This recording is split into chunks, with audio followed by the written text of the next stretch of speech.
Assalamualaikum warahmatullahi wabarakatuh. Perkenalkan, nama saya Fani Anggraini dan ini data dari saya. Masuk ke artikel ya, tentang membandingkan karakteristik lembaga pendidikan informal, formal, dan non-formal. Yang pertama, pendidikan informal. Pendidikan informal adalah pendidikan di dalam lingkungan keluarga yang berbentuk kegiatan belajar secara sadar maupun tidak sadar terjadi secara terus-menerus.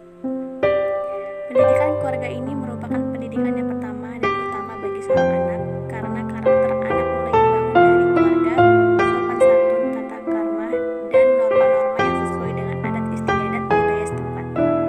Bagaimana karakter anak di sekolah dan masyarakat sangat bergantung dari pendidikan yang didapatkan dari lingkungan keluarga atau rumah. Adapun beberapa karakteristik pendidikan informal antara lain sebagai berikut, yaitu dapat diselenggarakan di mana saja khususnya pada lingkungan keluarga. Tidak terdapat persyaratan khusus yang harus dilengkapi. Peserta didik tidak perlu mengikuti ujian tertentu. Proses pendidikan dilakukan oleh keluarga dan lingkungan. Tidak terdapat kurikulum tertentu yang harus dijalankan.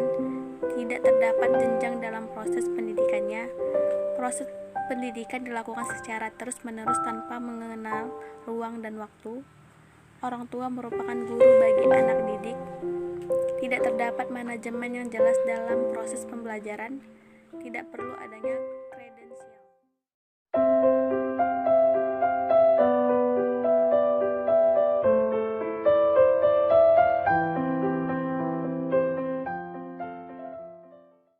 Nah, kedua, pendidikan formal. Pendidikan formal adalah pendidikan yang diselenggara di sekolah-sekolah pada umumnya yang memiliki struktur dan kurikulum yang jelas dalam proses pendidikan. Pendidikan formal adalah kegiatan yang sistematis, bertingkat atau berjenjang, dimulai dari sekolah dasar sampai dengan perguruan tinggi dan yang setaraf dengannya. Termasuk ke dalamnya ialah kegiatan studi yang berorientasi akademis dan umum, program spesialisasi dan latihan profesional yang dilaksanakan dalam waktu yang terus-menerus. Adapun beberapa karakteristik dari pendidikan formal adalah sebagai berikut, yaitu memiliki kurikulum yang jelas, memberlakukan syarat tertentu bagi peserta didik, materi pembelajaran yang digunakan bersifat akademis, proses pendidikan yang cukup lama, tenaga pengajar harus memenuhi klasifikasi tertentu, penyelenggarakan pendidikan berasal dari pihak pemerintah maupun swasta, peserta didik mengikuti ujian formal, adanya pemberlakuan administrasi yang seragam, kredensial atau ijazah dan sebagainya, memegang peranan penting terutama bagi penerimaan siswa pada tingkatan pendidikan yang lebih tinggi.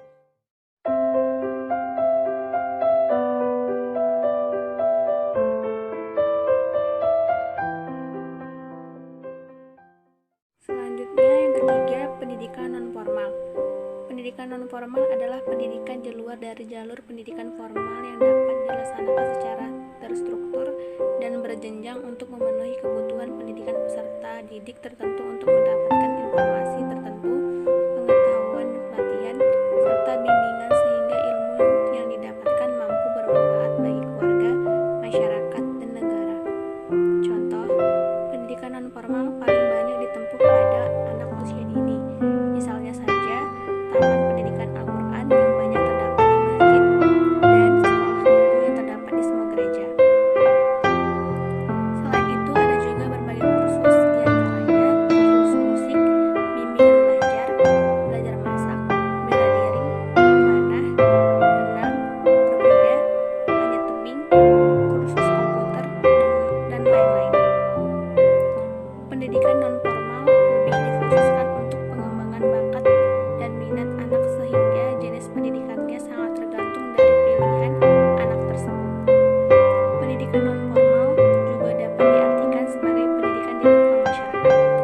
Jadi tidak selamanya pendidikan itu harus belajar sesuatu yang terstruktur. Belajar tentang bertetangga yang baik, bersosialisasi, saling menyapa, saling toleransi adalah bentuk-bentuk dari pendidikan non-formal.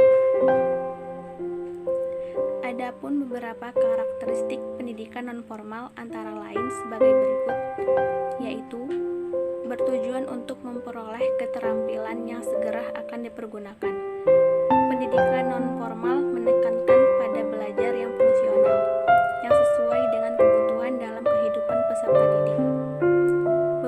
Berpusat pada peserta didik dalam pendidikan non-formal dan belajar mandiri, peserta didik adalah pengambilan inisiatif dan mengontrol kegiatan belajarnya.